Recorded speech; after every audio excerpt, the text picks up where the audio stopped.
Beyond Our Borders is brought to you by KFC and the Medical City, where patients are partners. Good day, everyone, and welcome to another edition of Beyond Our Borders. I'm Nestor Licanto, and this month we're just weeks away from the Philippine presidential election, what many consider to be one of the most consequential elections in Philippine history.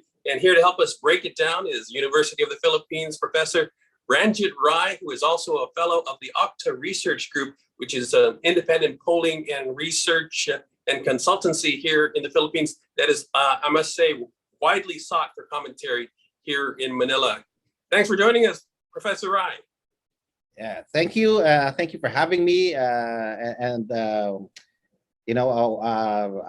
very happy to be part of this your show, and welcome also to your guests who are coming in to watch the show. Thank you. Thank you for having us.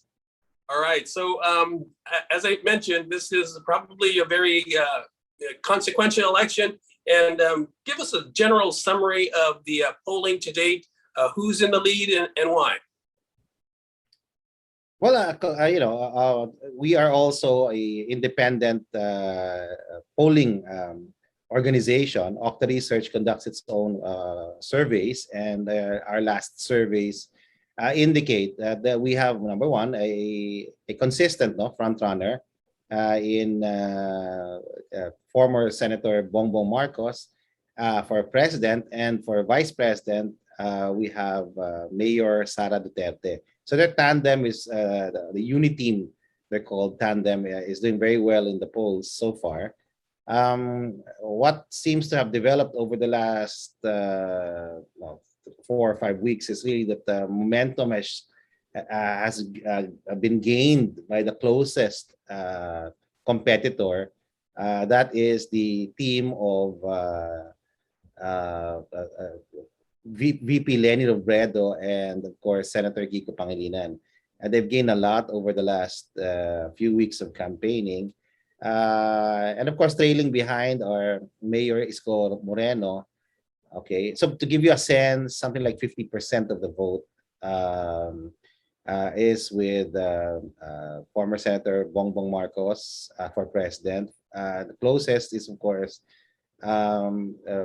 VP Leni Robredo, which in our last survey was around 25-27% of the vote. So you can see that there is a substantial gap, but it's a gap that has narrowed over the last 2 months, largely because of the campaign.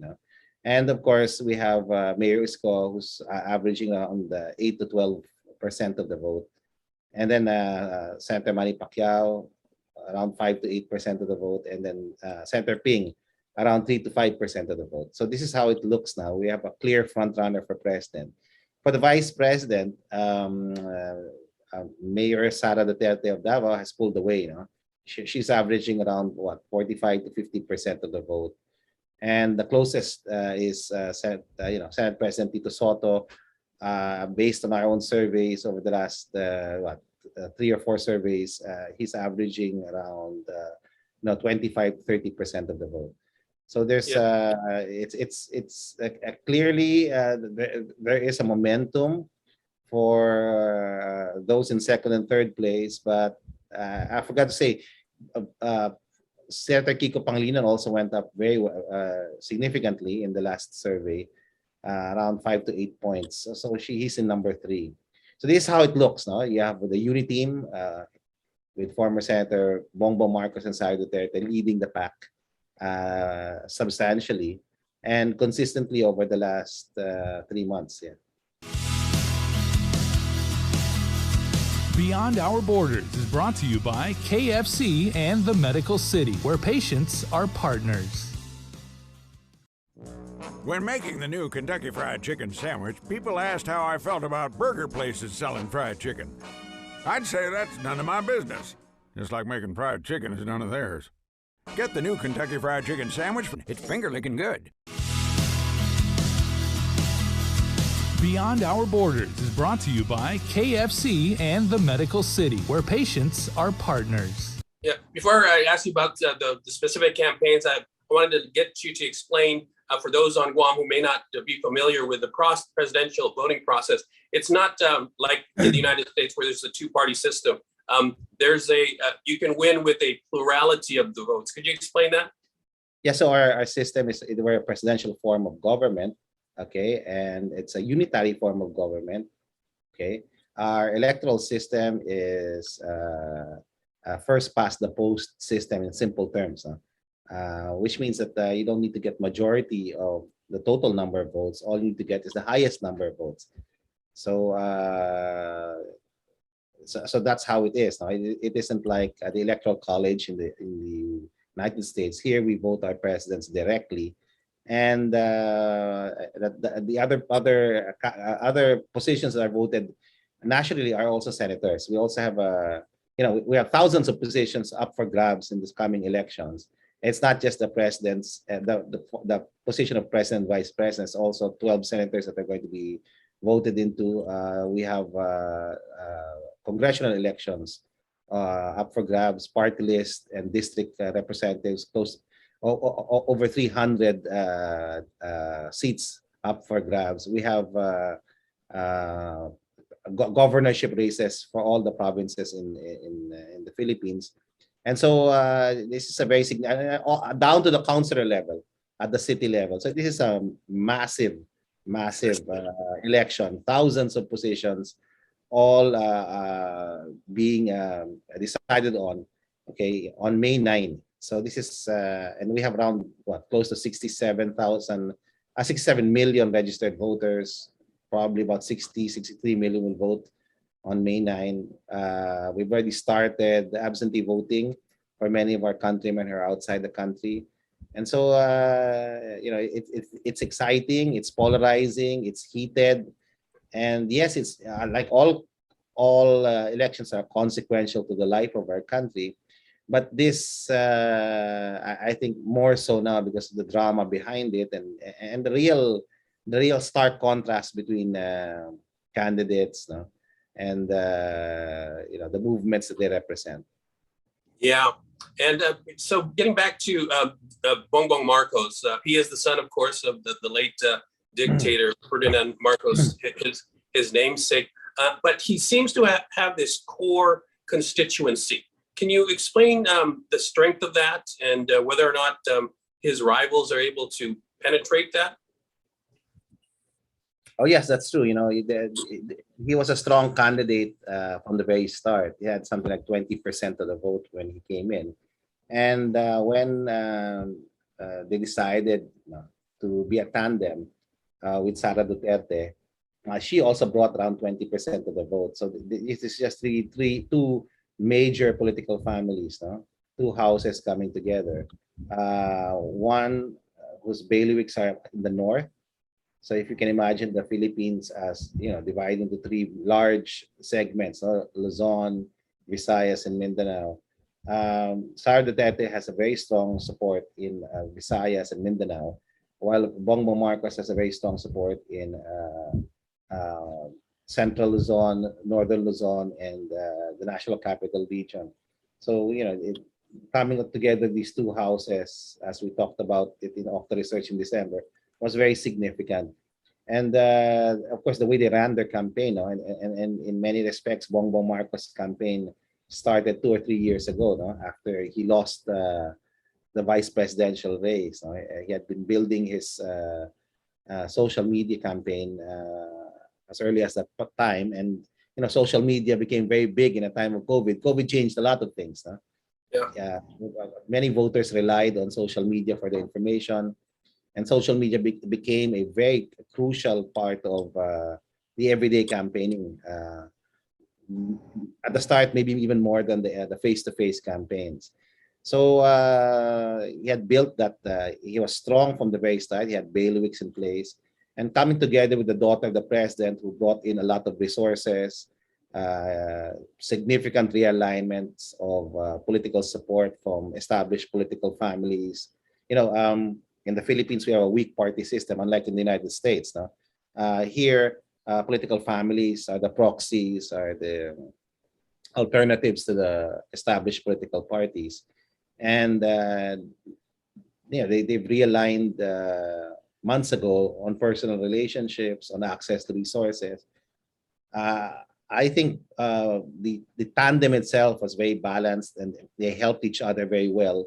And this is probably why they're in the lead right now. No, another issue, of course, is aside from the uh, the idea of putting two significant political families together with their bailiwicks is really and the machinery that came with uh, particularly Sara Duterte, no, what she brought into the tandem, which was quite significant, the support of the president and the support of his own political parties and their own machineries at the local level.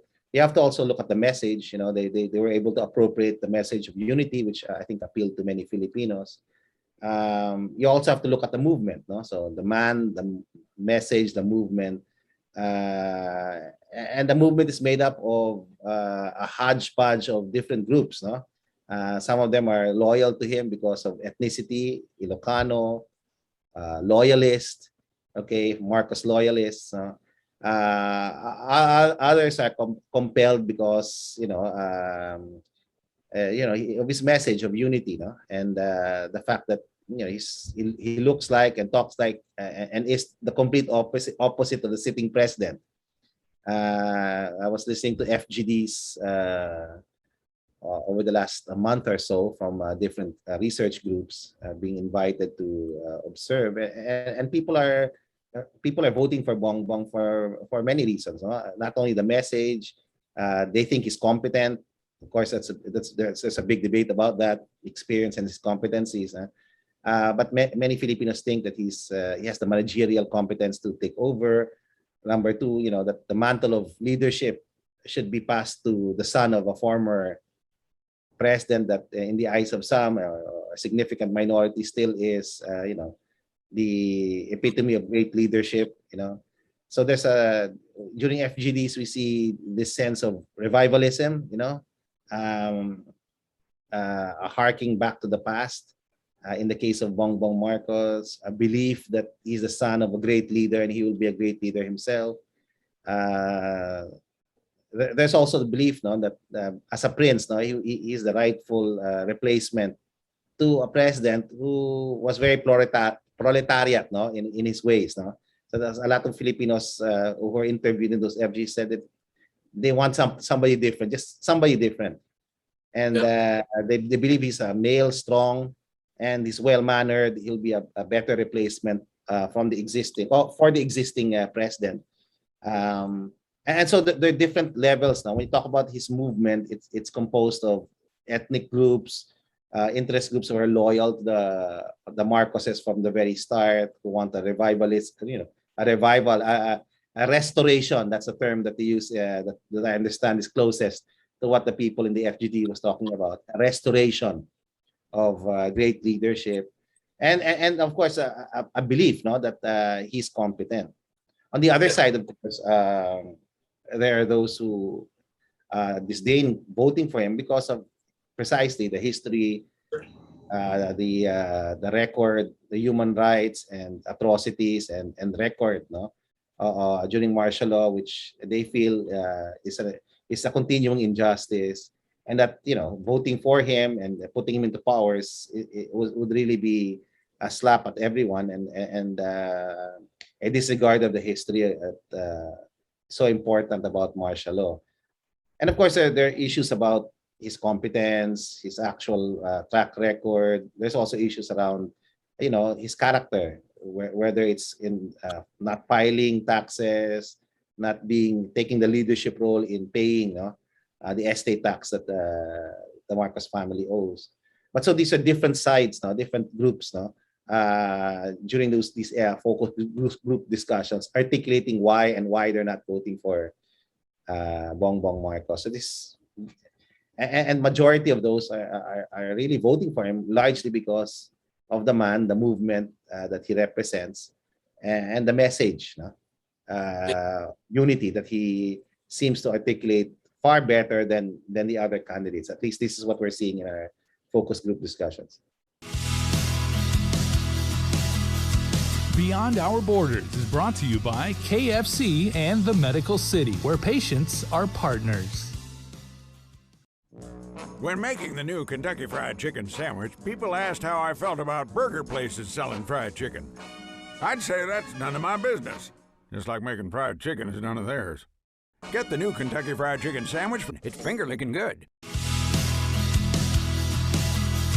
Beyond Our Borders is brought to you by KFC and the Medical City, where patients are partners.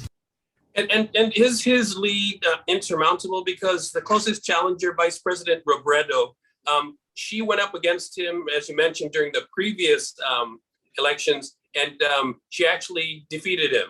So what do you see in that situation? Well, it's still a significant lead. Is it insurmountable? I don't believe it's insurmountable. But I mean, it's always statistically possible to catch up. But how probable will that catch up happen is a big question. We're less than a month away from elections, yeah, and there's still a sizable. The latest poll by another company shows around 30%, no. Lead, and that's a very significant lead. But is there momentum for the opposition? I think there is. Basic problem with the opposition, disunited, so they're not going to be able to get enough votes if they don't, if certain candidates do not decide to pull out and support the leading opposition candidate. I think in my view that's the way forward as far as the opposition is concerned, because there's so much consensus around former Senator Marcos and Mayor Sara Duterte. You're not just up against candidates here. You're up against a movement that has, so many components to it, and it's large, no, and well supported, well funded. So they don't just have the machinery; they also have the money and resources, and it's becoming it's a key issue now towards the last month of the elections.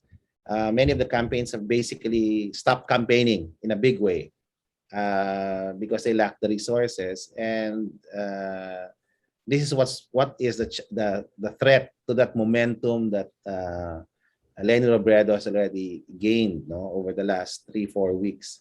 How to sustain that momentum, how to get another 10-15 points in the month of April to make this really a competitive race. So to answer your question, it's going to be very hard, okay? But it's possible. Whether it's probable, it will take a lot of resources and will require some realignments as far as the opposition is concerned. So these are two visions of campaigns. One is for continuity and stability in the case of BBM and Sara Duterte, and the other is, of course, a change, and reform on the side of Leni Robredo and Kiko Pangilinan. So these it's shaping up to be a two-way contest. Yeah, but there's also a third party here that's still significantly, still some votes, with them, and that's the campaign of Mayor Isko Moreno. So it's really, the last few weeks are going to be weeks we're going to see significant realignments, and which is common in Philippine politics because we have a weak party system. So that's it. No, for the Bongbong Marcos team, they look very good at the moment in terms of their campaign, where they are now as far as their alignments with local government officials.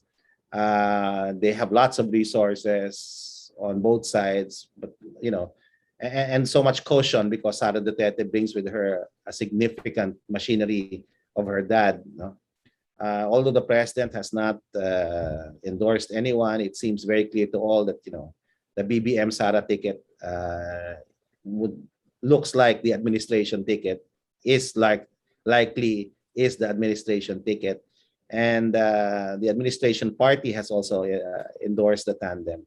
So it's their election to lose, no?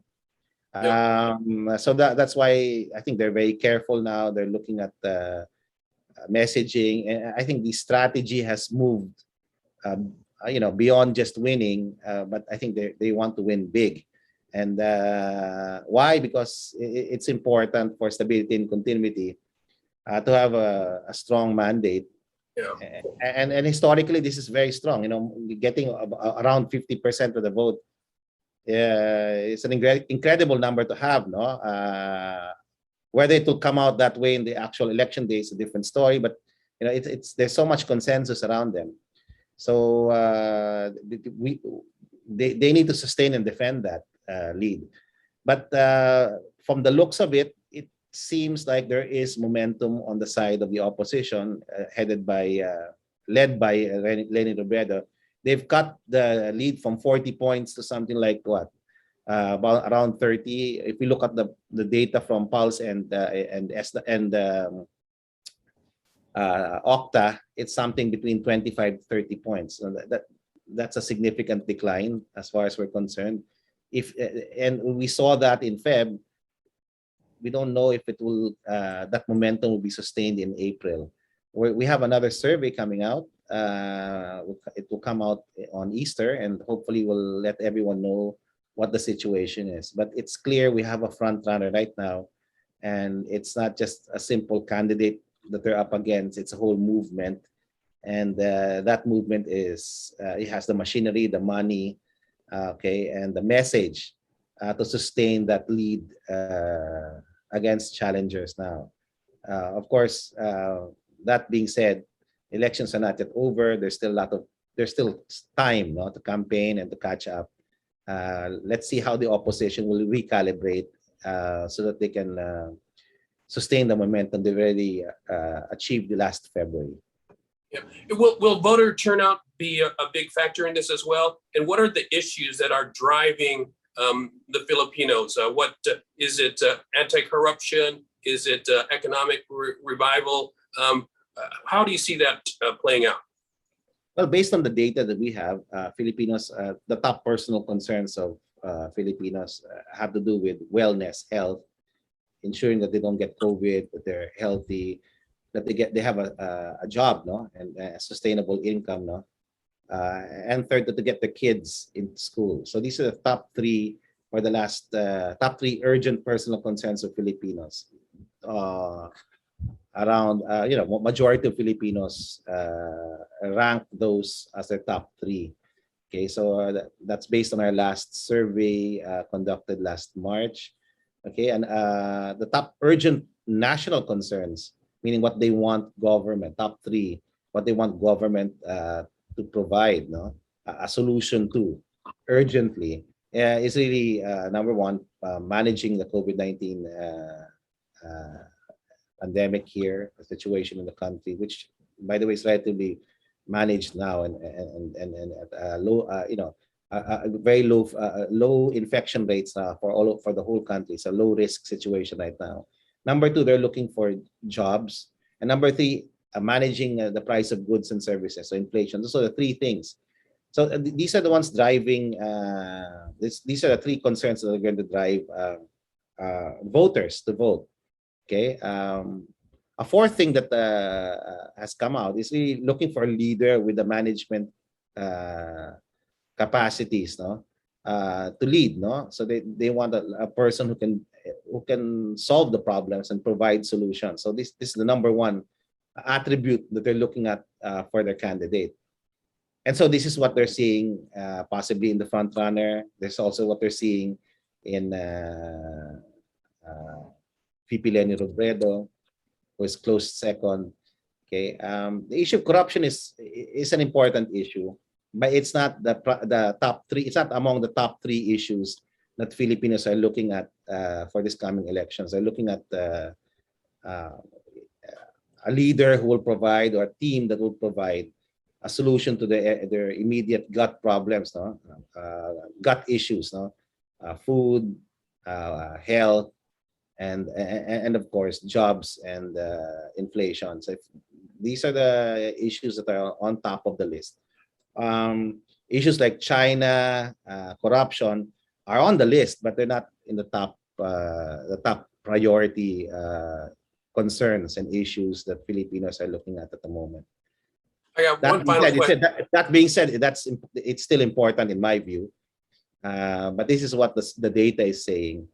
So this is not what I'm saying is not guesswork or my opinion. This is what the data is saying as far as adult Filipinos. Like a majority are looking at health, jobs, and some way, to manage a price of goods and services, because inflation has become a big issue now.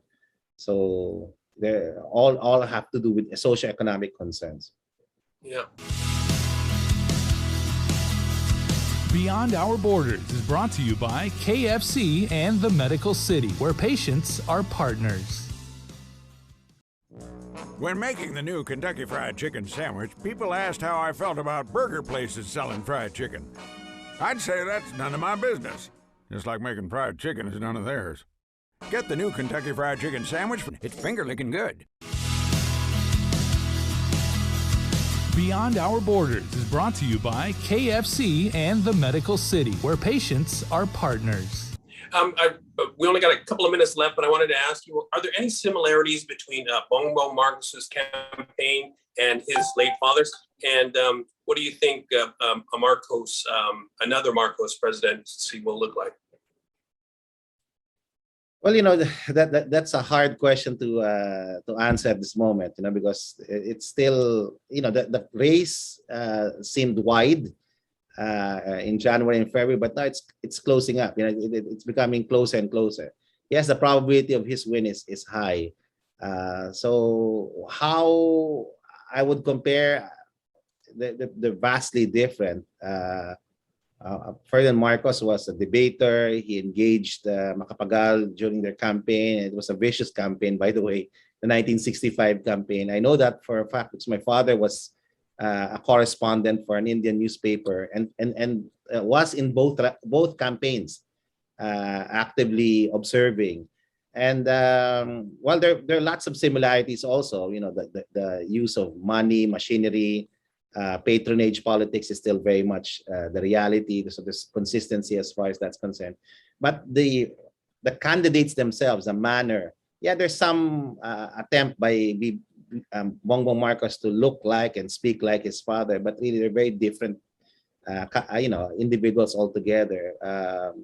And the fact that Bongbong Marcos didn't attend any of the debates, is very different from his father altogether. But he has built his political career on the family brand, which is the Marcos brand, and today it's strong, it's alive, it's revived.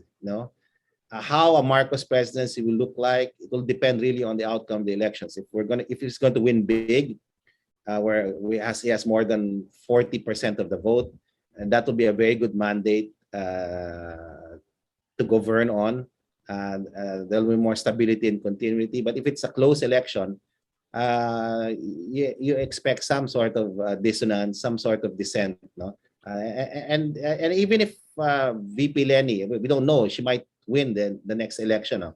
But even if she does not, she has now built a whole movement for good government, for accountability and transparency. And that movement seems alive. It has a very strong volunteer base, which is completely different from the movement that's fueling the Marcos campaign now. And it has gained so much momentum over the last few months. So it's now more than just VP Lenny. It's a movement based on values, based on principles, based on a belief, a kind of governance model, or model of governance that they believe should win in the May 9 election. So, the outcome of the May 9 elections will really depend on the outcome of the actual elections. If Bongbong Marcos wins and wins big, then there's going to be a lot of consensus around him, stability and continuity. But if it's a close election, you can expect that there'll be some noise, there'll be some sort of dissonance, some level of uncertainty and risk.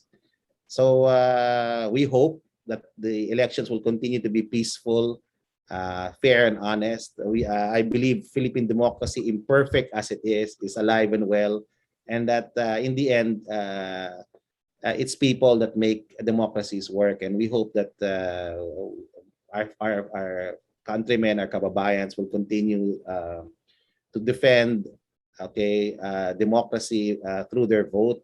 We're going to sustain and broaden and deepen democracy through their engagement, not just in the election, but in the everyday life of our country.